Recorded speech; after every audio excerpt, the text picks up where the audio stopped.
Vivendo a plenitude do Espírito. E hoje nós vamos falar sobre vivendo a plenitude de generosidade. Então, por favor, abra sua Bíblia comigo na carta de Paulo aos Romanos, capítulo 12, a partir do verso de número 9. Carta de Paulo aos Romanos, capítulo 12, a partir do verso de número 9. Nós vamos ler uma porção da palavra de Deus essa noite com vocês. Romanos 12, verso 9. A Bíblia vai nos dizer o seguinte: o amor deve ser sincero. Odeiam o que é mal e apeguem-se ao que é bom. Dediquem-se uns aos outros com amor fraternal. Prefiram dar honra aos outros mais do que a si próprios. Nunca lhes falte o zelo, sejam fervorosos no espírito, sirvam ao Senhor. Alegrem-se na esperança, sejam pacientes na tribulação, perseverem na oração. Compartilhem o que vocês têm com os santos em suas necessidades. Pratiquem a hospitalidade. Abençoem aqueles que os perseguem, abençoem, não os amaldiçoem. Alegrem-se com os que se alegram e chorem com aqueles que choram. Tenham a mesma atitude uns para com os outros, não sejam orgulhosos, mas estejam dispostos a associar-se a pessoas de posição inferior. Não sejam sábios aos seus próprios olhos. Amém. Vamos orar? Obrigado, Senhor. Obrigado pela Tua presença neste lugar. Obrigado porque é exatamente esta presença que torna deste ambiente um ambiente totalmente diferente, um ambiente totalmente especial. Pai, agora que nós nos voltamos para a Sua palavra, eu peço ao Senhor que fale-nos, por graça e misericórdia. Revele-nos, ó Deus, a boa, agradável e perfeita vontade do Senhor para a nossa vida. Assim nós oramos, em nome de Jesus. Amém. Generosidade é a virtude de quem compartilha a bondade. Generosidade bíblica é expressão do amor e da graça de Deus. À luz das Escrituras, a generosidade é vista como a graça de Deus concedida ao seu povo. E isso muda toda a nossa forma de entendimento. Graça, a gente já sabe, que é o favor imerecido de Deus a nós. Deus nos dá sem nós merecermos. Então, eu só consigo ser generoso porque eu primeiro fui alcançado pela graça e pela bondade de Deus. Portanto, generosidade é uma expressão máxima da bondade de Deus para a minha vida. Eu posso oferecer generosidade, eu posso exercer compaixão, eu posso amar pessoas, porque Deus primeiro exerceu esse amor para com a minha vida. Amém, meus irmãos? Amém. Nós somos abençoados por Deus. Eu sou generoso não porque eu recebo recursos diversos, mas porque eu uso esse recurso como um privilégio de ser cooperador de Deus para assistir pessoas que estão necessitando, estão carentes, estão passando necessidades. Ou seja, generosidade nos torna as mãos de Deus. Porque como Deus age, como Deus fala, como Deus toca, através da sua fala, através da sua ação, através das suas mãos. Quando você toca, Deus toca, meu irmão.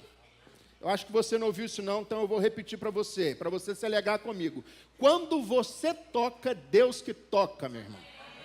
Quando você anda, é Deus que anda, meus irmãos. Quando você fala, é Deus que fala, meus irmãos. Amém, queridos? Às vezes, as pessoas estão passando por problemas e dificuldades e dizem assim: olha, Deus falou comigo. Deus revelou para mim a sua graça. Deus manifestou o seu poder para a minha vida. Deus me curou. E como que Deus fez isso? Ele enviou o anjo do céu, ele mesmo veio com voz de trovão e se manifestou a nós? Não. Deus usou pessoas para isso. Todos aqueles que um dia ouviram do Evangelho, se entregaram à graça salvadora de Cristo Jesus, ouviram isso através de uma pessoa.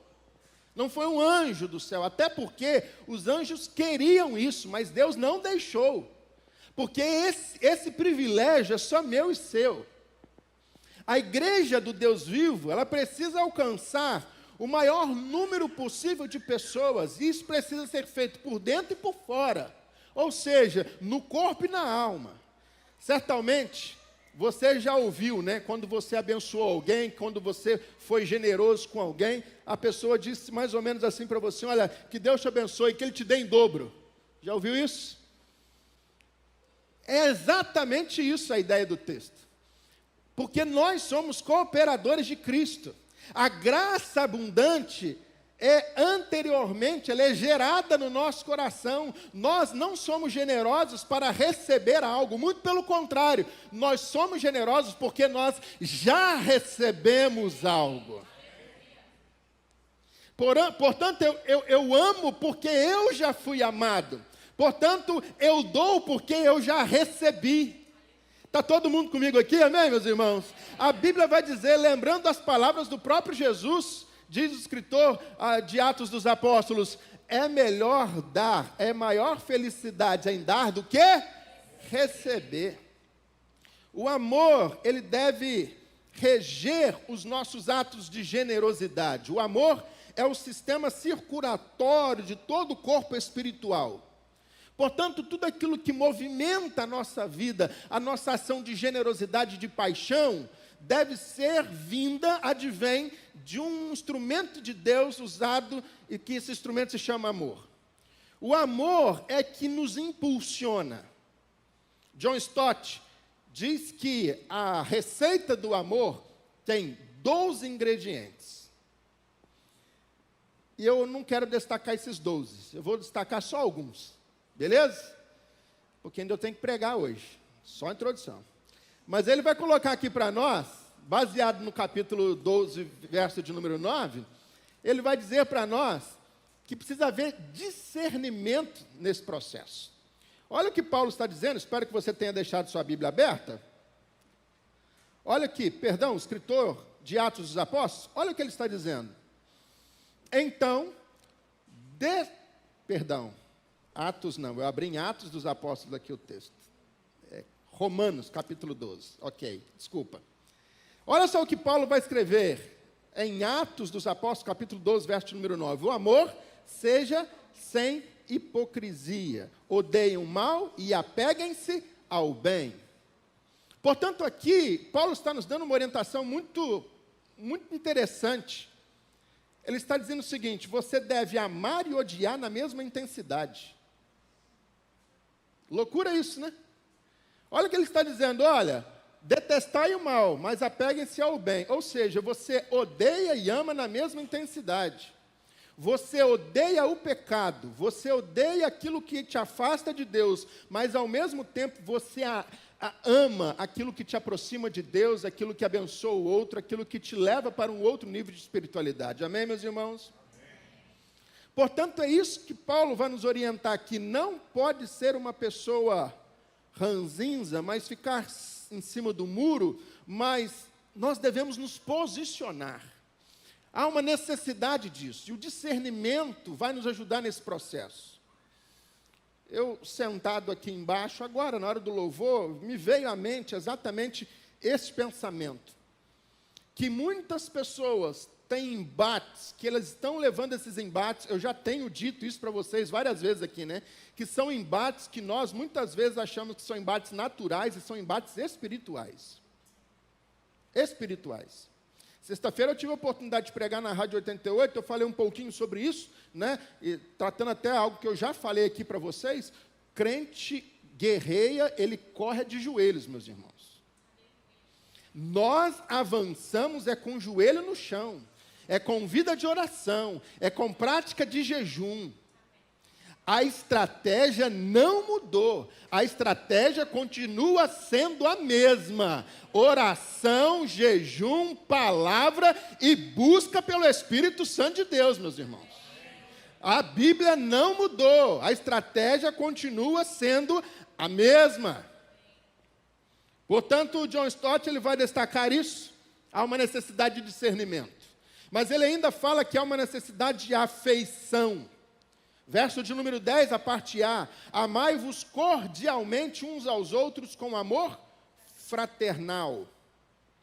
Paulo ele está usando nesse verso duas palavras gregas para definir amor. E duas palavras distintas. Mas as duas palavras, elas desembocam no final na mesma coisa, que é, ambas as palavras eram aplicadas em relações sanguíneas, dentro de uma família. Ou seja, quando Paulo está falando, amem cordialmente com amor fraternal, ele está dizendo, ame o outro como se ele fosse seu parente. Ame o outro como se corresse nas veias dele o mesmo sangue do que o seu. E é isso que nos faz ser igreja. A maravilha de sermos cristãos e amarmos a Cristo Jesus é exatamente isso, porque não importa seu tamanho, sua nacionalidade, seu tipo sanguíneo, todos nós somos irmãos, porque somos todos filhos de um mesmo Pai e todos nós fazemos parte de uma só família. Indistintamente. Não interessa se você é de outra denominação, se você crê no mesmo Cristo que eu creio, você é meu irmão. Olha para o lado aí e veja como essa pessoa é igualzinha a você. Diga para ela, você é meu irmão. É meu irmão.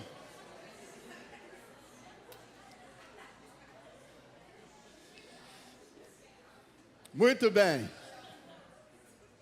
Muito bem. John Stott vai destacar ainda uma outra questão dentro dessa cultura do amor. Ele vai se referir à honra. Verso 10, a parte B. Preferindo-vos em honra uns aos outros. O amor na família cristã deve expressar-se em honra mútua, em afeição mútua. E deixa eu falar para você, relacionamento é uma via de mão dupla, meu irmão. Você dá e recebe. Isto é relacionamento. Não existe ninguém que pode construir um relacionamento com o outro se ele só pede, se ele só retém. Relacionamento é uma via de mão dupla. Eu estendo a mão, mas o outro também tem a parte dele de estender a mão e juntos apertarmos as mãos uns dos outros. É uma relação mútua. A honra, ela nos ajuda a entender a realidade do outro e entender as nossas diferenças. Porque no corpo de Cristo, não é todo o corpo feito de mão. Tem mão, tem braço, tem cotovelo, tem pulso, tem várias outras coisas. Tem testa, tem nariz, tem joelho, tem pé. E cada um dentro dessas diferenças, juntos, unidos, eles formam um só corpo. Então, olha bem para mim aqui. Não é porque o outro é diferente de você que ele não tem nada para acrescentar na sua vida. Muito pelo contrário. Ele precisa ser diferente de você, porque ele completa o que falta em você. É isso que nós precisamos entender. Nem todo mundo canta. Vocês querem que eu cante aqui, que eu dê uma palhinha? Não, não vou fazer isso com vocês. Glória a Deus por isso. Por isso que Deus levantou o Helder aí para cantar para a gente. Glória a Deus. E por aí a gente vai. Estou tentando tocar bateria, já deve ter uns 3 anos nessa igreja. E eles não deixam. Mas tudo bem. Tem gente que toca bateria excelente. Deus vai usar eles. E eu vou trabalhar em outra área, não tem problema nenhum. Eu falo de púlpito mesmo, tá, Hugo? Quero nem saber. Honra nos ajuda a entender as nossas diferenças e valorizar o que o outro tem de melhor e não o que ele tem de pior. Entusiasmo, Paulo vai falar, verso de número 11. No zelo não sejas remissos, sede fervorosos no Espírito, servindo ao Senhor, aleluia! Irmão, gente que anda com Deus, gente que vive a plenitude do Espírito, é gente que tem entusiasmo, é gente que tem fervor do Espírito Santo. Apatia não combina com a vida cristã. Diga comigo, apatia. Vamos lá, apatia. Não combina comigo. Não combina de jeito nenhum, irmão. Não tem como olhar para um crente e ver ele com cara de desviado. Não dá. Não dá. O crente precisa ser um indivíduo em chamas para Deus, precisa arder de zelo pelas coisas de Deus. É alguém que serve a Deus, mas serve com alegria, com fervor, com entusiasmo. Aleluia! Pensa bem, meu irmão, se eu viesse numa noite, está muito frio, né, meus irmãos? Então vou falar aqui rapidinho.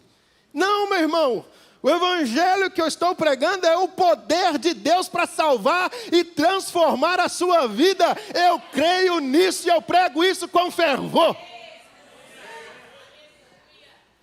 Aqueles mornos da igreja de Laodiceia, a Bíblia diz que Deus estava a ponto a vomitar da boca. Por quê? Porque Deus não gosta de ninguém apático. Guarda isso. E se a sua vida cristã está apática, ore para Deus incendiar a sua vida e o seu coração esta noite. E eu tenho uma boa notícia para você, que Deus te trouxe no lugar certo, porque Ele vai incendiar o seu coração esta noite neste lugar. Sim, nós somos presbiterianos.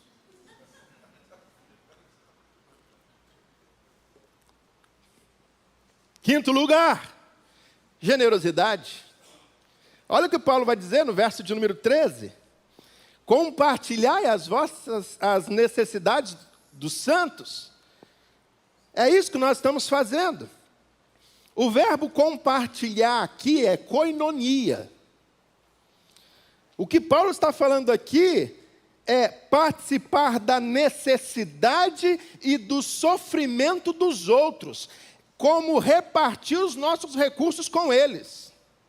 E eu vou falar um pouquinho mais à frente sobre isso.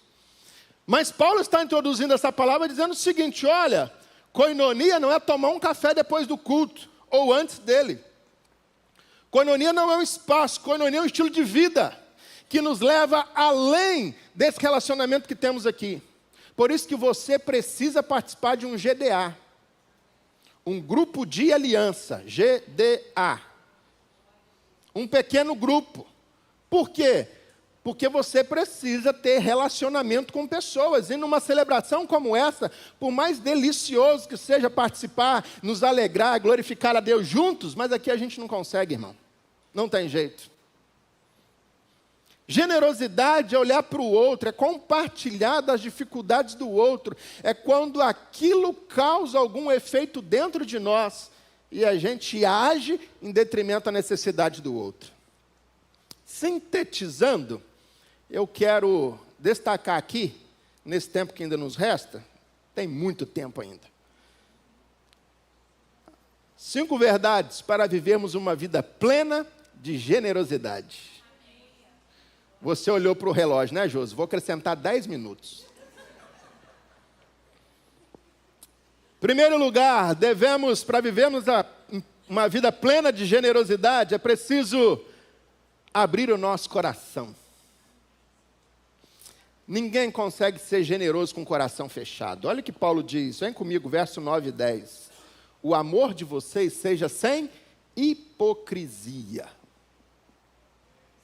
E é interessante, pastor Jonas, porque a palavra grega aqui para hipocrisia é muito interessante.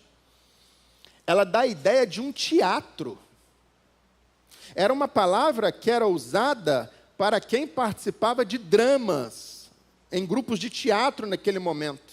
Sabe aquela cara dramática de ator, sabe? Que enfeita o rosto para poder transparecer algo? É isso que Paulo tinha em mente aqui quando ele está falando sobre hipocrisia. É aquela pessoa que dá um sorriso para você, mas por dentro ela está querendo te chutar. Ela se disfarça. O amor, ele não pode ser com hipocrisia, diz Paulo. Vem comigo aqui, PA. Paulo diz que o nosso amor pelos nossos irmãos deve ser sincero. Nossa generosidade deve ser cordial e fraterna. E como nós já vimos, a palavra sincero destaca que não somos atores na igreja. Somos de carne e osso. Nós não estamos aqui em um palco, mostrando a nossa o nosso jeito de ser. Nós estamos aqui revelando a nossa vida. Porque para o altar do sacrifício no Antigo Testamento, eles levavam vidas para serem sacrificadas. De animais, obviamente. Mas Paulo, no próprio capítulo 12 de Romanos, ele vai falar que nós precisamos oferecer o nosso corpo como sacrifício vivo, santo e agradável a Deus. Então, sabe o que Paulo está dizendo? Deus, antes de receber a sua oferta, Ele quer receber a sua vida. Isso não pode ser com hipocrisia, com um teatro. Porque teatro, quando a gente desce do palco, o personagem acaba. Ele fica em cima do palco. Ele não passa de uma apresentação. O amor deve ser sem dissimulação. A palavra cordial aqui destaca um amor familiar. Especialmente para aqueles que os pais, para aquele amor dos pais para com seus filhos. Sabe, aquele amor que acolhe, que chega perto. O pastor Magno sempre brinca que a Luísa ela tem uma carinha de pedir coisas. Não tem, Bernardo? A Luísa tem uma carinha, quando ela quer pedir alguma coisa, ela é terrível, gente. Ela tem uma carinha, ela faz uma carinha, não sei fazer ela, mas ela faz uma carinha. E assim, se você não for firme, você cai na dela. O que acontece? É a criança que ganha o coração do pai, o pai que se devota à criança. É esse amor que Paulo está falando quando fala de um amor sincero. Profundo isso, né, gente? Então, dentro da igreja, nós não somos estranhos, muito menos unidades isoladas. Nós somos irmãos e irmãs que temos o mesmo Pai, o mesmo Deus, e fazemos parte de uma só família, a família de Deus. Por isso nós somos uma igreja família. Nós somos uma igreja família não porque nós somos uma igreja perfeita. Não busque isso de nós, que nós não vamos conseguir te oferecer isso. Nós somos uma igreja família por quê? Porque se você estiver chorando, você não vai chorar sozinho. Se você estiver passando por uma dificuldade, nós vamos nos reunir, nós vamos ajudar você. Isso é ser uma igreja família. Com as nossas falhas, com o nosso jeito de ser, com as nossas dificuldades, com a nossa escassez, mas aquilo que podemos oferecer, nós vamos oferecer. Isso é generosidade. Portanto, preciso caminhar, né? Para a gente viver uma vida de generosidade, isso tem que sair do nosso coração. Não pode ser da boca para fora. Segunda lição que Paulo vai nos dar aqui, para vivermos a plenitude da generosidade, é que a gente, e aqui eu quero muita sua atenção para você não achar que eu estou falando coisa, tá? Esse é um ponto, às vezes, difícil para se falar hoje em dia. Mas é uma verdade bíblica, então eu vou pregar a palavra esta noite, amém? Segunda lição, nós devemos aprender a abrir o nosso bolso. Pronto, falei. Cristão não ama apenas de palavra, mas ama de fato e de verdade. Ele compartilha a necessidade dos santos. É o que a sua Bíblia está dizendo aí. E o que é compartilhar a necessidade dos santos? É, em vez de comprar um saco de arroz, comprar 2 e doar 1 para quem precisa. É mandar uma oferta para aqueles que, já que a gente não pode ir lá do outro lado, lá no Iraque, pregar o Evangelho, então a gente ajuda o missionário que está lá pregando o Evangelho, que abriu mão de tudo aqui. E como que nós fazemos isso? Investindo na obra de Deus. Está todo mundo comigo aqui, amém? Amém. O cristão não apenas tem o coração aberto, ele tem o bolso também. Generosidade é a marca de um cristão verdadeiro. O cristão verdadeiro não é mesquinho, não faz conta de centavos. A Bíblia diz que nós devemos trabalhar para suprir as nossas necessidades e andar conforme elas. Nosso papel não é acumular para nós. A verdadeira riqueza é aquela que nós distribuímos. Então, ouça bem o que eu vou dizer aqui agora. A semente que multiplica não é a semente que você come, é a semente que você semeia. Qual é a semente que multiplica, meu irmão? É a semente que vai para a terra, é a semente que você semeia, é a semente que você planta. Tem muita gente comendo semente, achando que vai prosperar, achando que vai colher. Se você não planta, você não colhe. Pastor, você está falando de dinheiro aí e tal. Ouça bem o que eu estou dizendo. Sabe por que eu estou falando disso? Primeiro, que é uma verdade bíblica.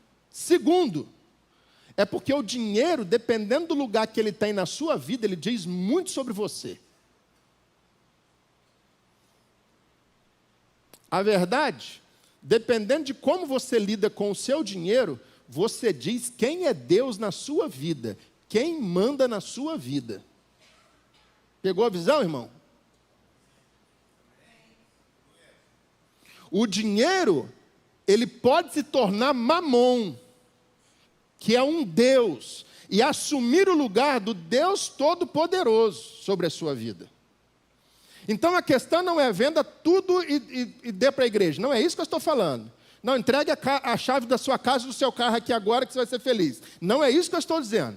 Todo mundo está entendendo aqui. Eu estou dizendo que como você lida com isso revela muita coisa a seu respeito. Então cuidado como você lida com o dinheiro na sua vida.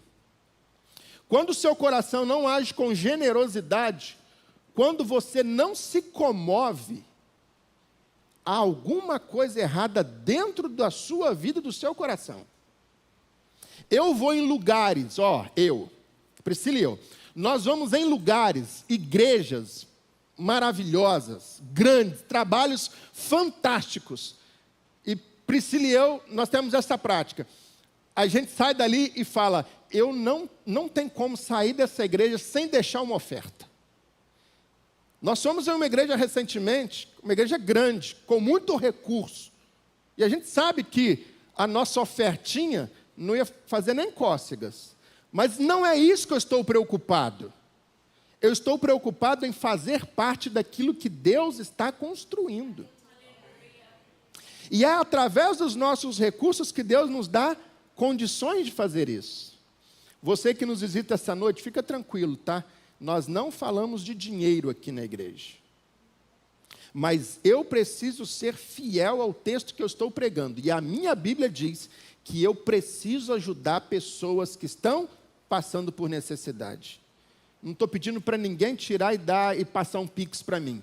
Estou dizendo que se você sair daqui agora e ver alguém passando fome na rua, oferte. Porque a Bíblia diz que quem empresta ao pobre, empresta a Deus.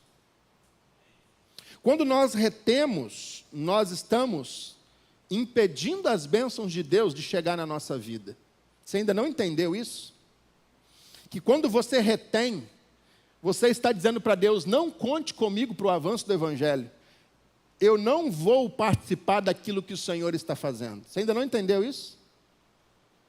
Quando nós entregamos, e eu falo isso muito abertamente, o pessoal da integração sabe muito bem, falo isso muito abertamente, porque aqui na nossa igreja, nós temos uma gestão financeira muito bem equilibrada, e eu não sei quem é dizimista, quem não é, então eu falo tranquilamente, não sei quem é, quem não é, eu estou em paz para poder falar sobre isso. A questão, meu irmão, eu não quero que você se concentre no dinheiro, eu quero que você se concentre no seu coração. Porque se o seu coração agir com mesquinhez, isso revela muito a seu respeito. Porque o mesquinho, ele não é só mesquinho com o outro, ele é mesquinho com o pai e com a mãe. Ele é mesquinho com o irmão de sangue. Ele é mesquinho na própria vida. Ele arranca para ter aquilo que ele não tem. A mesquinhez, ela atrai muitos outros pecados. Ela destrói a nossa vida. Ela vai corroendo aos poucos, vai atingindo áreas da nossa vida. Pessoa mesquinha é pessoa que olha para si só. Então, marido, se você é mesquinho, jamais você vai conseguir amar a sua esposa como Cristo amou a igreja. Jamais você vai conseguir se entregar por ela. Está vendo como é que o negócio é muito mais embaixo? A alma generosa, diz a Escritura, essa vai prosperar. Quando você semeia com abundância, com fartura ceifará. Qual foi a última vez que você ajudou alguém, que você deu uma oferta a alguém? Qual foi a última vez? Lembre-se daqueles que foram salvos pela graça. Lembre-se, aqueles que foram salvos pela graça têm um coração aberto para amar e o bolso aberto para contribuir. Falei. Amém? Amém. Todo mundo na bênção e na paz do Senhor? Amém. Então tá bom. Terceira verdade. Quer impactar, transformar a sua vida pela plenitude da generosidade? Abra a mão da sua casa. E abra, ofereça ela. E mais uma vez eu estou dizendo, não estou falando para você vender a sua casa e dar para alguém. Não, não é isso. Mas abra as portas da sua casa para acolher pessoas. Paulo vai dizer isso no verso de número 13, a parte B do verso. Vem comigo, você está com sua Bíblia aberta aí? Pratiquem a hospitalidade. O cristão não tem apenas o seu coração e o bolso aberto, mas tem a sua casa aberta. Ele é hospitaleiro. Não devemos amar apenas os irmãos, mas também acolher. A palavra de Deus diz que muitos hão de hospedar anjos. A Bíblia diz isso, Hebreus capítulo 13, verso número 2. Não apenas nós devemos estar a serviço de Deus, mas também a nossa casa deve estar a serviço dos forasteiros. Que privilégio é quando nós recebemos um homem e uma mulher de Deus dentro da nossa casa. Que privilégio é o nosso. A Bíblia fala de Priscila e Áquila, que abriram a sua casa para receber pessoas, e a casa deles se tornou uma igreja. Não sei se você sabe, mas esta igreja aqui, ela nasceu dentro de uma casa. Nasceu dentro de uma casa, porque um dia um homem simples abriu o barraquinho, toda de madeira, fez alguns banquinhos de madeira, colocou lá, e eles começaram um trabalho. E hoje a sua vida foi impactada, porque homens e mulheres lá atrás agiram com generosidade. Entendeu?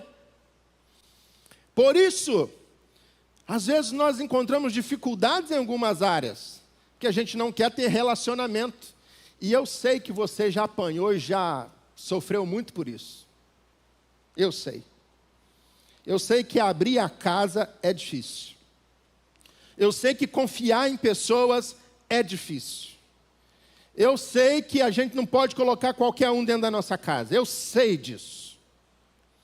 Mas a Bíblia manda a gente prosseguir nesse hábito.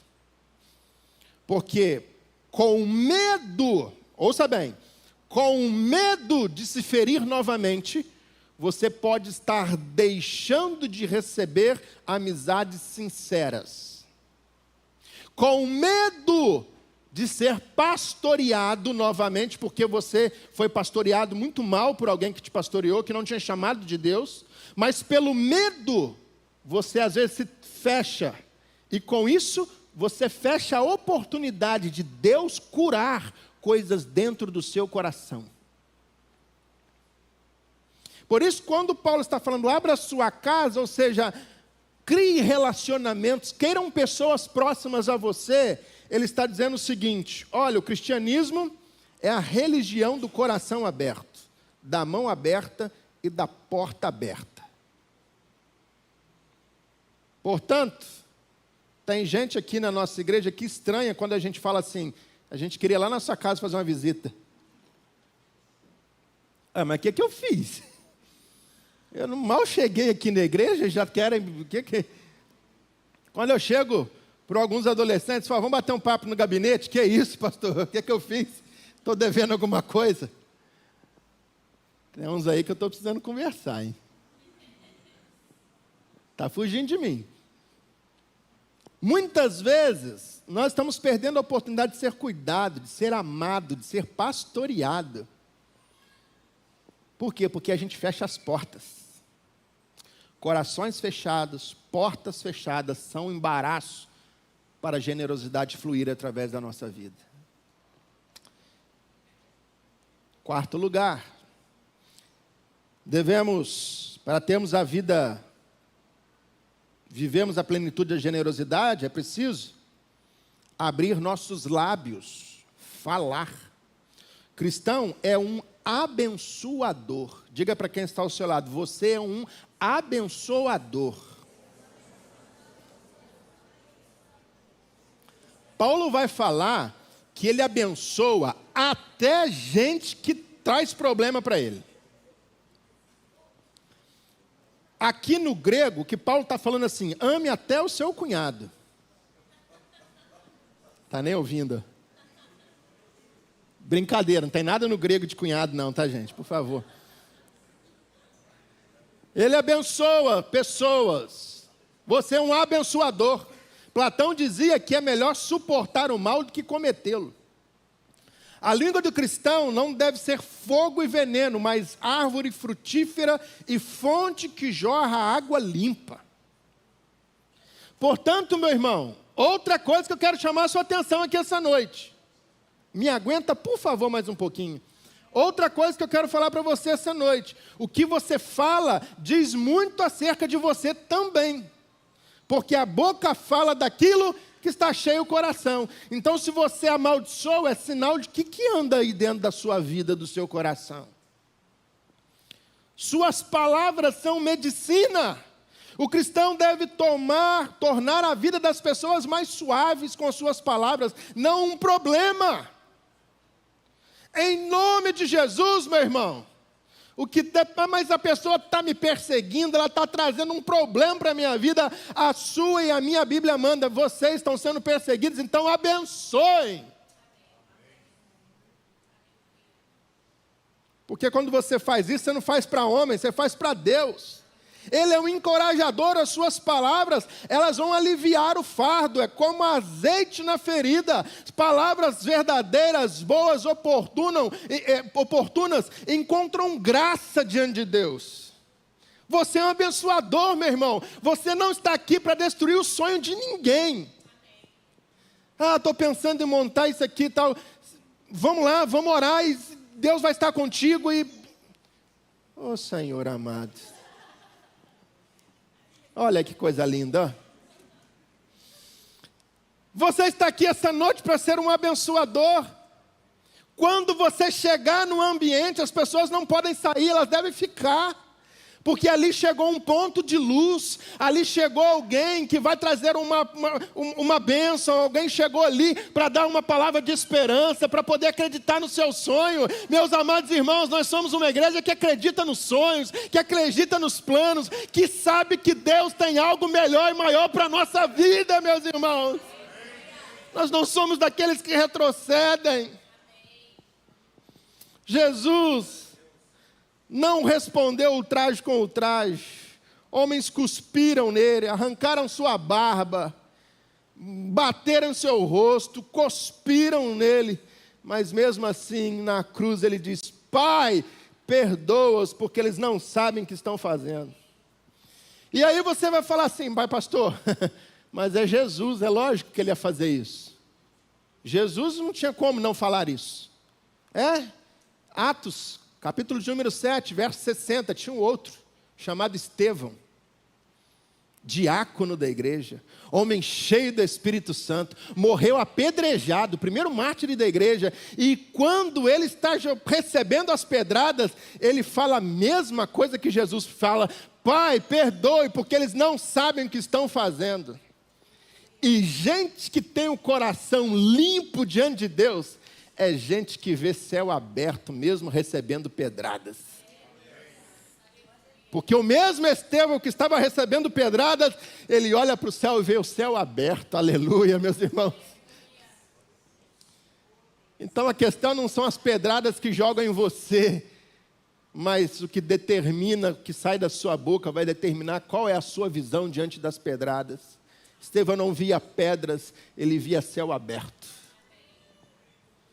Eu termino a minha palavra essa noite aos irmãos. Quinta lição. Para transformarmos a nossa vida, plenitude de generosidade, é preciso abrir a nossa alma.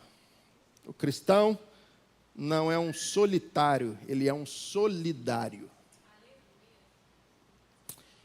Ele chora com aqueles que choram, ele sofre com aqueles que sofrem, e ele se alegra com aqueles que se alegram. Talvez a nossa maior dificuldade não é nem chorar com os que choram, mas se alegrar com aqueles que se alegram. Como já afirmamos, o amor nunca se afasta das alegrias e das dores dos outros. O cristão não pode ser uma pessoa egoísta, arrogante e soberba. Não pode tocar trombeta acerca das suas pretensas virtudes. Não pode aplaudir a si mesmo e colocar placas de honra ao mérito ao longo do seu caminho. Não é aprovado quem a si mesmo se louva, diz a palavra de Deus. Mas um coração generoso alcança benevolência da parte de Deus. E eu quero encerrar minha palavra a vocês essa noite contando uma ilustração. Talvez você já ouviu. Se você ouviu, você ouve de novo. Não tem problema nenhum, tá? Foi uma ilustração contada pelo reverendo Hernando Dias Lopes, em um dos seus sermões. No ano de 2002, uma igreja, numa cidade chamada Itaporanga, na Paraíba, uma igreja pequena, tinha um programa de rádio, numa cidade. E já 3 meses eles não conseguiam pagar o programa de rádio daquela igreja. Igreja Batista Missionária de Itaporanga.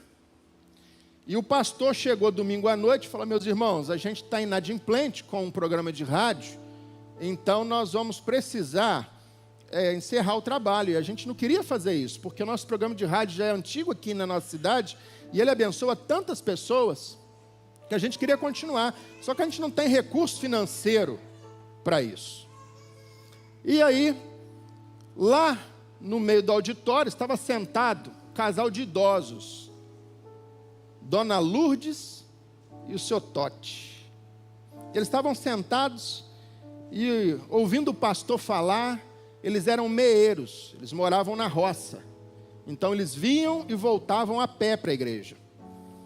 E eles ouviram a palavra do pastor, e quando eles estavam voltando para casa a pé à noite, Dona Lourdes chegou e falou: seu Tota, a gente precisa fazer alguma coisa.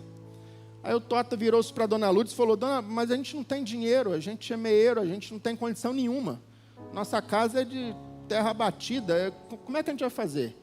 Ah, não sei, Tota, eu sei que a gente precisa fazer alguma coisa. E ela falou assim: eu já sei o que a gente pode fazer. Lá em casa tem muitas galinhas, mas só tem um galo. Então nós vamos pegar e vamos dar o galo para a igreja. É o melhor que nós temos. E nós vamos oferecer para Deus o que a gente tem de melhor. O melhor é o galo. E a Dona Lourdes, no outro dia, bem cedo, pegou o galo e novamente para a cidade. A pé, longe, chegou na porta da casa do pastor, falou assim: que pastor, vim trazer uma oferta sacrificial, vim trazer esse galo. Vende esse galo, faz alguma coisa para a gente poder pagar o programa. E aí o pastor, com um sorriso meio amarelo, ela virou-se, foi embora para casa, e o pastor pegou aquele galo e falou: meu Deus, o que eu vou fazer com esse galo? E agora? Aí ele pensou em fazer uma rifa. Mas aí ele falou assim: não, mas rifa não cai bem para a igreja, né? E ele falou: já sei, eu vou colocar esse negócio na internet. Uma mulher que de maneira sacrificial entregou o melhor que ela tinha. E aí lançou na internet. Esse e-mail chegou nas mãos do reverendo Jeremias Pereira, pastor da 8ª Igreja Presbiteriana de Belo Horizonte, num domingo de manhã. Esse e-mail chegou e ele leu esse e-mail. Uma mulher que tinha entregado um galo. E ele, na celebração de manhã, ele reuniu a igreja e falou: meus irmãos, tem uma igreja Batista Missionária, lá em Itaporanga, tem um trabalho, e eles estão com dificuldade de pagar o programa de rádio, eles vão acabar com o programa, e a gente não pode deixar. Então essa manhã nós vamos levantar uma oferta para poder abençoar os nossos irmãos. levantaram uma oferta, o valor correspondente a 2 anos de programa de rádio. 2 anos. E aí, o pastor Jeremias ligou para o pastor e tal, falou: olha, tá aí, tá o dinheiro, tá pago, 2 anos, programa de rádio, foi uma alegria tremenda. Pastor Jeremias foi pregar em Toronto, na igreja Nova Vida de Toronto, e lá ele contou a história do galo. E aí, quando acabou o culto, alguns irmãos vieram para ele e falaram o seguinte: mas como é que é a casa da dona Lourdes, a mulher do galo? Como é que é a casa? A casa dela não tem nada, de chão batido. Mas ela não tem, não, lá tem luz elétrica, mas não tem geladeira, não tem nada. Juntaram algumas pessoas da igreja e mandaram uma oferta para a dona Lourdes. Ela comprou geladeira, comprou fogão, conseguiu comprar as coisas. Depois essa história chega numa outra igreja em Nova York. Olha só. E aí chegaram e perguntaram, quando ouviram essa história, chegaram e perguntaram assim: tá, mas como é que Dona Lourdes é meeira? Como é que é esse negócio? Meeiro, não sei se você sabe, você que mora aqui na cidade, mas meeiro é o seguinte: o cara planta, cuida da terra, e quando ele vai colher, ele dá metade para o dono da terra, e fica só com a metade. Reuniu lá em Nova York uns empresários da igreja, levantaram dinheiro e compraram a terra de onde Dona Lourdes morava. E ele falou: não, agora a terra vai ser dela. Eles levantaram lá e compraram, e Dona Lourdes e o seu Toto deixaram de ser meeiros. E aí ele foi pregar no outro lugar, e outra pessoa, outra igreja ficou sabendo e falou: tá bom, mas como é que é essa terra? Como é que é? A terra é boa, agora a terra é dela, mas não... Tá, então nós vamos pagar e vamos mandar engenheiros agrícolas lá para poder fazer essa terra produzir, para ela poder ganhar um recurso.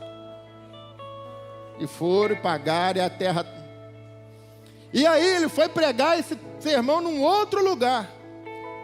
E aí outra igreja ficou sabendo, e chegaram e falaram assim: tá, mas como é que é a casa da dona Lourdes?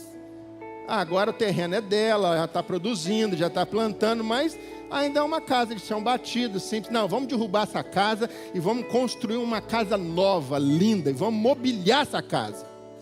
E levantou um monte de gente, deram oferta, imobiliaram, fizeram a casa e fizeram tudo para dona Lourdes. Uma repórter do Christian Today, eu acho que esse é o nome, interessou-se pelo caso da dona Lourdes, da mulher do galo. Pegou um avião nos Estados Unidos, veio a Itaporanga e foi lá entrevistar essa mulher. E a história da dona Lourdes do senhor Tota está espalhada hoje pelo mundo, porque uma mulher entregou de forma generosa o melhor que ela tinha. Não estou falando que você precisa entregar um galo para o pastor, que isso tudo vai acontecer com a sua vida. Eu estou dizendo para você que vale a pena agir com generosidade. Vale a pena agir com generosidade. O casal pobre deu o seu melhor, deu sacrificialmente, deu sem esperar nada em troca, deu com o coração abnegado para a proclamação do Evangelho.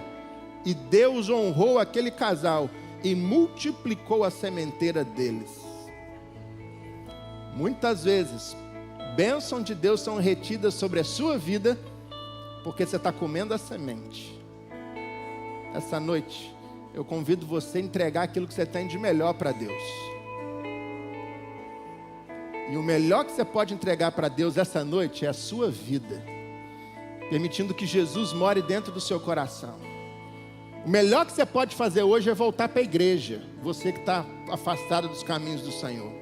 O melhor que você pode fazer hoje é se reconciliar com esse Deus. Um casal de irmãos, numa campanha de missões, num culto missionário, uma criança estenderam no púlpito, em algum lugar, e o pregador disse: você pode trazer sua oferta missionária. Um casal estava sentado lá atrás, tinha uma criança no colo. Um marido e uma esposa olhou um para o outro e falou: nós não temos dinheiro, nem para voltar para casa, mas o que a gente vai dar então de oferta missionária?